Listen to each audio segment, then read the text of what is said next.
నమస్తే, welcome to Suman TV. నేను మీ విష్ణు. ప్రస్తుతంతో పాటు సర్టిఫైడ్ ఫైనాన్షియల్ ప్లానర్ రాంప్రసాద్ గారు ఉన్నారు. వారితో మాట్లాడదాం. నమస్తే రాంప్రసాద్ గారు. నమస్తే విష్ణు గారు. రాంప్రసాద్ గారు, ఈ లోన్స్కి సంబంధించి నాకు కూడా ఎప్పటి నుంచో రకరకాల సందేహాలు ఉన్నాయి. అసలు లోన్స్లో ఎన్ని రకాలు ఉన్నాయి? ఒక లోన్ రావాలి అంటే ఆ వ్యక్తికి ఎటువంటి అర్హతలు ఉండాలి? ఎంత శాలరీ ఉంటే మరి బ్యాంక్ వాళ్ళు లోన్ కేటాయించేందుకు అవకాశం ఉంటుంది? సో దీని గురించి సవివరంగా తెలియజేయగలరు? తప్పకుండా విష్ణు గారు. లోన్స్ సింపుల్గా చెప్పాలంటే లోన్స్ రెండు కేటగిరీస్ అండి. Secured loans, unsecured loans. Secured, unsecured అంటే కొలాటరల్గా ఏదైనా పెట్టుకొని జామీన్గా పెట్టుకుంటారంటారు కదా, ఏమన్నా పెట్టుకొని ఇస్తే దాన్ని సెక్యూర్డ్ లోన్స్ అంటారు. ఏది పెట్టుకోకుండా ఇస్తే దాన్ని అన్సెక్యూర్డ్ లోన్ అంటారు. Very simple example for unsecured loan is credit card కానీ పర్సనల్ లోన్ కానీ. అంటే అక్కడ మీరు జామీన్గా ఏం పెట్టట్లేదు. రైట్. అంటే మీరు సెక్యూర్డ్ లోన్ తీసుకున్నట్లయితే మీరు సెక్యూర్డ్, బ్యాంక్ అన్సెక్యూర్డ్. బ్యాంకర్ రిస్క్లో ఉండిపోతాడు, మీకు డబ్బులు ఇచ్చినోడు రిస్క్లో ఉండిపోతాడు కదా, ఆడ దగ్గర మీ జుట్టు లేదు కదా. అదే మీరేమన్నా ఆయన దగ్గర కుదువ పెట్టి, తాకట్టు పెట్టి, కొలెటరల్గా పెట్టి, గ్యారంటీగా పెట్టి తీసుకున్నట్లయితే దాన్ని సెక్యూర్డ్ లోన్ అంటారు. మీరు ఇల్లు కొనుక్కోవడానికి లోన్ తీసుకున్నారు, that is secured loan. Secured loan. మీ ఇంటి పేపర్లు బ్యాంకర్ దగ్గర ఉన్నాయి కాబట్టి రిస్క్లో ఎవరున్నారు? మనమే ఉంటాం. మీరు పర్సనల్ లోన్ తీసుకున్నారు, రిస్క్లో ఎవరున్నారు? బ్యాంకర్ రిస్క్లో ఉంటారు. ఎస్. కాబట్టి అన్సెక్యూర్డ్ లోన్స్ ఇవ్వడానికి చాలా ప్రాసెస్ ఫాలో అవుతారు. ఎలిజిబిలిటీ ఇవ్వడానికి అంటే పర్సనల్ లోన్ లాంటివి, క్రెడిట్ కార్డ్ లోన్ లాంటివి ఇవ్వాలంటే మీ complete track record, CIBIL score, మీ ఇన్కమ్ లెవెల్స్ అన్నీ చూసి వాళ్ళు ఇంత మొత్తం ఇస్తామని ఇస్తారు.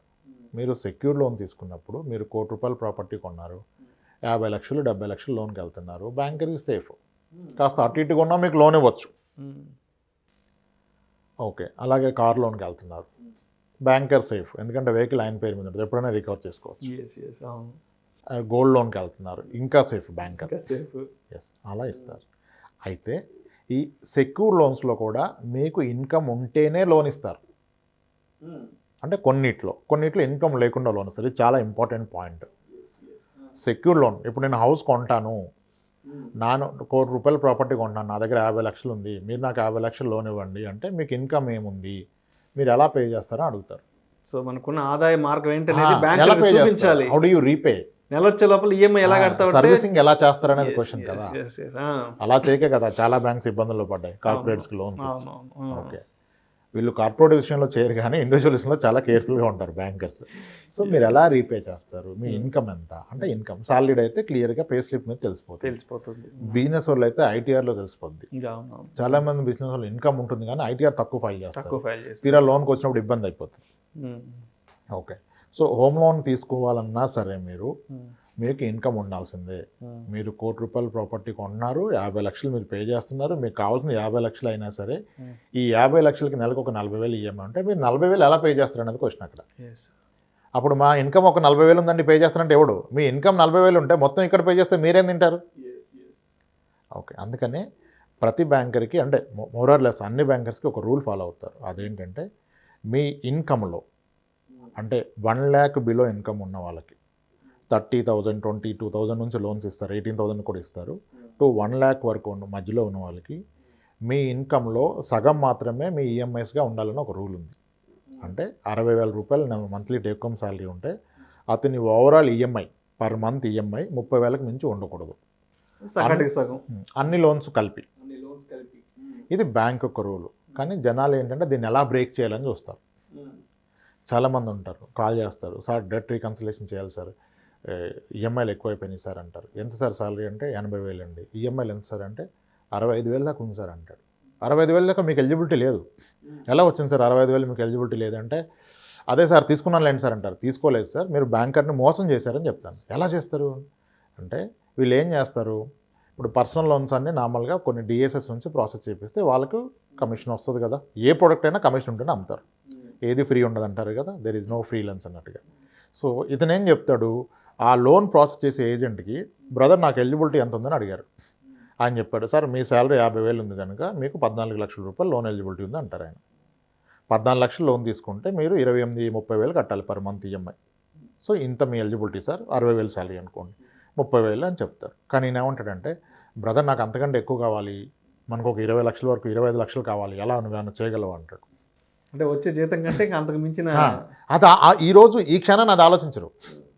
అందుకంటే ఎక్కువ కావాలి, ఎలా ప్రయోజనం ఉందా చేయగలవు అంటే సార్ చేయొచ్చు అంటాడు. ఎలా చేస్తావంటే సార్ ఏం లేదు సార్, 2 బ్యాంకుల్లో మనం 15 లక్షలు తీసుకుంటాం, 2 ఒకేసారి లోన్ ప్రాసెస్ చేస్తాం, లోన్ శాంక్షన్ అయిపోద్ది. ఎందుకంటే మీరు లేట్గా ప్రాసెస్ చేస్తే సిబిల్లో కనపడుతుంది.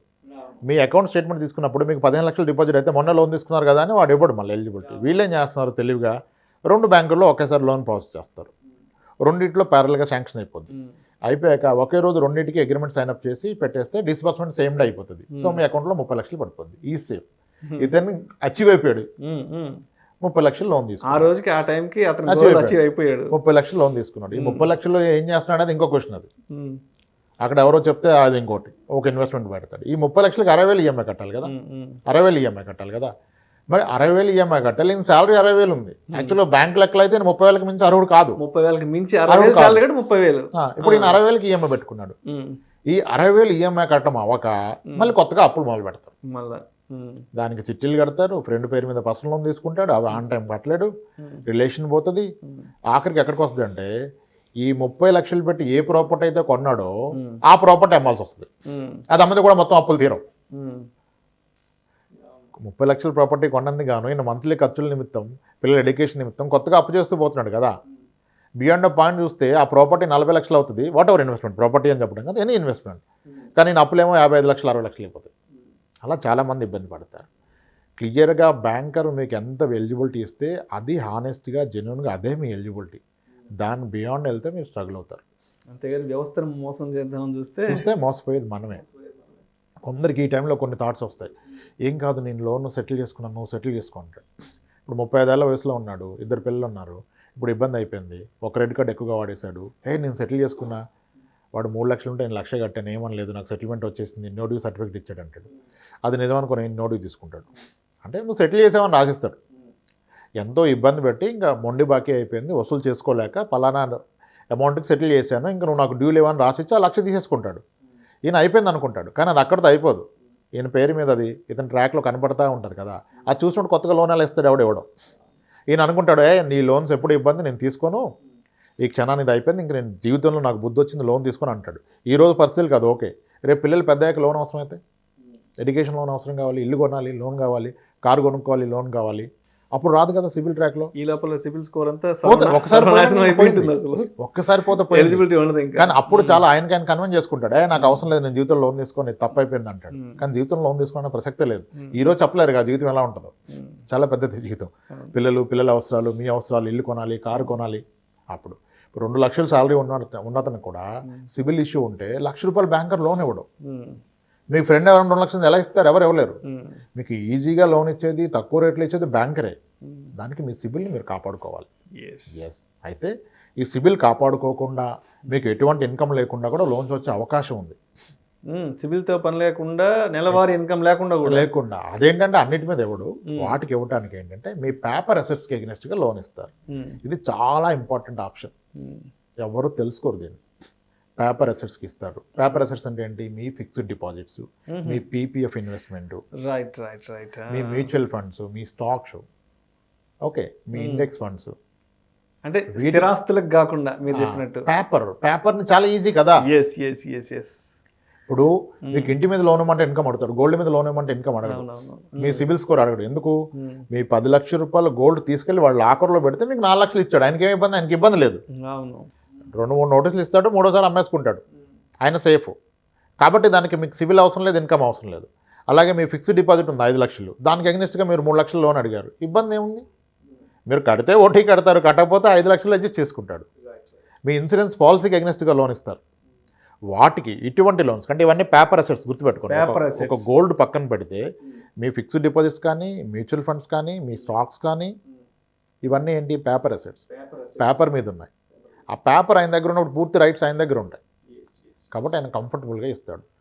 మీకు ఇన్కమ్ లేకపోయినా, సిబిల్ మొత్తం పోయినా సరే మీకు లోన్ రావాలంటే మీ ఇన్వెస్ట్మెంట్స్కి ఎగ్నెస్ట్గా ఇస్తారు. ఆ ఇన్వెస్ట్మెంట్స్ కూడా పేపర్ ఇన్వెస్ట్మెంట్స్కి ఎగ్నెస్ట్గా చాలా ఈజీగా లోన్ ప్రాసెస్ అయిపోద్ది. మీరు మ్యూచువల్ ఫండ్స్కి ఎగ్నెస్ట్గా లోన్ అప్లై చేసినా, ఎఫ్డీకి ఎగ్నెస్ట్గా చేసినా సేమ్ డే ప్రాసెస్ చేస్తారు, లేదా నెక్స్ట్ డే ఇస్తారు. కానీ మీరు ప్రాపర్టీకి ఎగెనిస్ట్గా లోన్ అప్లై చేస్తే మీ ప్రాపర్టీ లీగల్ వెరిఫై చేయాలి, టెక్నికల్ చూడాలి, ప్లాన్ కాపీ చూడాలి, ప్రాపర్టీ ట్యాక్స్లు చూడాలి, దాని లింక్ డాక్యుమెంట్ చూడాలి, అదంతా చేసి 1 వీక్ తిరిగి అప్పుడు మీకు అప్రూవ్ చేస్తారు. మళ్ళీ మీ ఇన్కమ్ మీ సిబిల్ చూసి. ఓకే, సో ఇవి సెక్యూర్ లోన్స్, కానీ వెరీ సింపుల్, ఈజీ. మీ ఇన్వెస్ట్మెంట్ డిస్టర్బ్ చేయకుండా దానికి ఎగెనిస్ట్గా లోన్ తీసుకోవచ్చు. అక్కడ కూడా మళ్ళీ మీరు ఆలోచించాలి, మీ ఇన్వెస్ట్మెంట్ ఏ పర్సెంటేజ్లో గ్రో అవుతుంది, మీరు లోన్ ఏ పర్సెంట్లో తీసుకున్నారు. ఇప్పుడు ఎండోమెంట్ పాలసీ తీసుకుంటారు, endowment policy, life insurance, very traditional policy. దాంట్లో ఎంత రిటర్న్ వస్తుంది అనేది ఎవరు ఆలోచించరు. దాంట్లో గట్టిగా తిప్పి కొడితే 5% మించి రిటర్న్ రాదు, 4.65 వస్తుంది. దానికి ఎగెనిస్ట్గా లోన్ తీసుకుంటారు 9.25, 10%లో. అంటే ఇది ఎలా ఉంటుంది, మీరేమో పలానా అతనికి రూపాయి వడ్డీకి డబ్బులు ఇచ్చారు, మీకు డబ్బులు అవసరం ఉంటే 2 రూపాయలు వడ్డీకి తీసుకున్నారు ఆయన దగ్గర. దాని బదులు మీ ఇన్వెస్ట్మెంటే బ్రేక్ చేయడం బెస్ట్ కదా. ఎండోమెంట్ పాలసీలు ఇలా చేస్తారు. అదే ఈక్విటీ షేర్స్ కానీ మ్యూచువల్ ఫండ్స్ కానీ వీటిలో ఏంటి, మీకు అవి 11-12%లో గ్రో అవుతున్నప్పుడు మీరు 9%లో తీసుకుంటే తప్పలేదు కదా. You are not disturbing your investment and your taking a loan against that. Paper అసెట్స్కి అగెనిస్ట్గా లోన్ ఏ పరిస్థితిలో అయినా వస్తుంది. And paper assets are very easy to manage. మీ పేరు మీద ఉన్న ఎఫ్డీని కానీ, మీ పేరు మీద ఉన్న ఏదైనా ఇన్వెస్ట్మెంట్ మ్యూచువల్ ఫండ్ కానీ, స్టాక్స్ని కానీ, దానికి మీరు ఎప్పుడైనా మీ నామినీని చేంజ్ చేసుకోవచ్చు, మీకు ఇష్టం వచ్చిన వాళ్ళకి వాటిని ఇచ్చేయచ్చు. కానీ ఒక ఫిజికల్ అసెట్స్ని మీరు అంత ఈజీగా మేనేజ్ చేయలేరు. మీ పిల్లలు సైన్ పెట్టకపోతే మీ ఇంటిని మీరు అమ్మలేరు. లీగల్గా పిల్లల సైన్ అవసరం లేదు, అది మీ ప్రాపర్టీ. కానీ కొనే బయ్యర్ ఏం చేస్తున్నాడు, ఎక్స్పెక్ట్ చేస్తున్నాడు మీ పిల్లలు సైన్ పెడతారా అంటే, ఫ్యూచర్లో ఇబ్బందులు రాకుండా పిల్లలు పెట్టండి అంటాడు. పిల్లలు ఏమంటారు, ఇప్పుడు అవసరం ఏముంది, ఎందుకు అమ్ముతున్నావు, నేను చూసుకుంటా కదా మిమ్మల్ని, మీకు ఎవరు చెప్పారు, అది పెరుగుతుంది మాకు కావాలంటారు. లేదంటే ఇది తాతగారు ఆస్తి, నువ్వు అమ్మడానికి వీల్లేదు, మాకు మాత్రమే హక్కు ఉంది. కాబట్టి పేపర్ అసెట్స్ ఎప్పుడు easy to manage, easy to avail loan. Physical assets ఉన్నా ఒక్కసారి చాలా మంది వస్తున్నారు డిఫరెంట్గా. సివిల్ ఇష్యూ ఎప్పుడో వచ్చింది, అసలు ఈయనకి సంబంధం లేదంటాడు ఒక ఆయన వచ్చి. 2008లో అయిందంటే సార్, అది వీళ్ళు కాదు వేరే పర్సన్ లోను, అది కొటాక్ వచ్చిందంటే ఇప్పుడు కొటాక్ నాకు ఉందంటాడు ఇష్యూ, వాడికి తెలియదు ఎవరు ఇచ్చాడు అంటే మీరు ఏం చేస్తారు, దానివల్ల లోన్ ఆగిపోయింది సార్ అంటున్నారు. Okay, so paper assets are more safer, easy to manage and easy to avail loan against it. Unsecured loans మాత్రం it's not easy to take a loan. దానికి మీ ట్రాక్ రికార్డ్ ఉండాలి, డెఫినెట్గా మీ ప్రాపర్ సివిల్ స్కోర్ ఉండాలి. పొరపాటును కూడా మీరు ఒక బలహీన క్షణాన మీ లోన్ సెటిల్ చేసే ప్రయత్నం చేయకండి. అది చేస్తే ఆ క్షణాన మీరు బయటకు వచ్చినట్టు అనిపిస్తుంది, కానీ జీవితకాలం అది మిమ్మల్ని వేధిస్తుంది. ఇప్పుడు అంత ఈజీ కాదు, అత్యంత అవసరాలకి మీకు లోన్ పుట్టదు. Okay sir, yes, secured loan, unsecured లోన్లో సిబిల్తో సంబంధం లేకుండా, ఇన్కమ్తో సంబంధం లేకుండా వచ్చే లోన్స్ ఉన్నాయి, అవి ఉంటేనే వచ్చే లోన్స్ ఉన్నాయి. కొన్నిసార్లు డీవియేషన్ చేసుకొని నాన్ బ్యాంకింగ్ ఫైనాన్స్ కంపెనీస్ ఇస్తాం, మీకు సిబిల్ లేకపోయినా ఇస్తాము, ఇన్కమ్ లేకపోయినా ఇస్తాం ప్రాపర్టీ మీద అంటే వాళ్ళు చాలా అడ్వాంటేజ్ తీసుకుంటారు. ఎంత అడ్వాంటేజ్ తీసుకుంటారంటే కొన్ని ఎన్బిఎఫ్సీలు హోమ్ లోన్ కూడా 22%, 24% ఇంట్రెస్ట్లు ఇస్తున్నాయి, తీసుకున్నారు జనాలు. చిన్న చిన్న వ్యాపారస్తులు ఉంటారు, ఓకే, ప్రాపర్టీ కూడా కొంచెం ప్రాపర్గా ఉండదు, నోటరీ ల్యాండ్స్ ఉంటాయి, బ్యాంకర్స్ ఎక్కువ ఎన్బిఎఫ్సి దగ్గరికి వెళ్ళిపోతారు. వీళ్ళు 10 years అబోవ్ ప్రాపర్టీ ట్యాక్స్ కట్టినప్పుడు అది సెక్యూర్డే, నిజానికి లీగల్గా ఇష్యూ ఉండదు. 10 years అబోవ్ కనుక మీరు ప్రాపర్టీ ట్యాక్స్ పే చేస్తే ఇష్యూ ఉండదు. దాన్ని అడ్వాంటేజ్గా తీసుకొని ఎన్బిఎఫ్సి వాళ్ళు వీళ్ళకి 22%, 24%కి ఇస్తారు లోను, దాని మీద మార్టిగేజ్ లోను. అండ్ అది కూడా ప్రాపర్టీ వాల్యూ మార్కెట్లో 40 లక్షలు ఉంటే 8 లక్షలు 10 లక్షలు ఇస్తారు, దానికి 22% వడ్డీ వేస్తారు. సో ఎంత బెటర్ సివిల్ పెట్టుకుంటే అంత మంచిది. అండ్ పేపర్ అసెట్స్ పెట్టుకుంటే ఇంకా ఈ సిబిల్తో సంబంధం లేకుండా కూడా మీకు లోన్ వస్తుంది. Thank you sir, thank you so much Ramprasad గారు. లోన్లలో ఎన్ని రకాలు ఉన్నాయి, ఒక వ్యక్తికి లోన్ రావాలంటే ఎటువంటి అర్హతలు ఉండాలి, అదేవిధంగా శాలరీని బట్టి బ్యాంక్ వాళ్ళు ఎంత మేర లోన్ కేటాయిస్తారు అనే అంశాల గురించి ప్రేక్షకులకు మీ అద్భుతమైన విశ్లేషణ ద్వారా వివరించారు. Thank you so much sir. Thanks అండి విష్ణు గారు.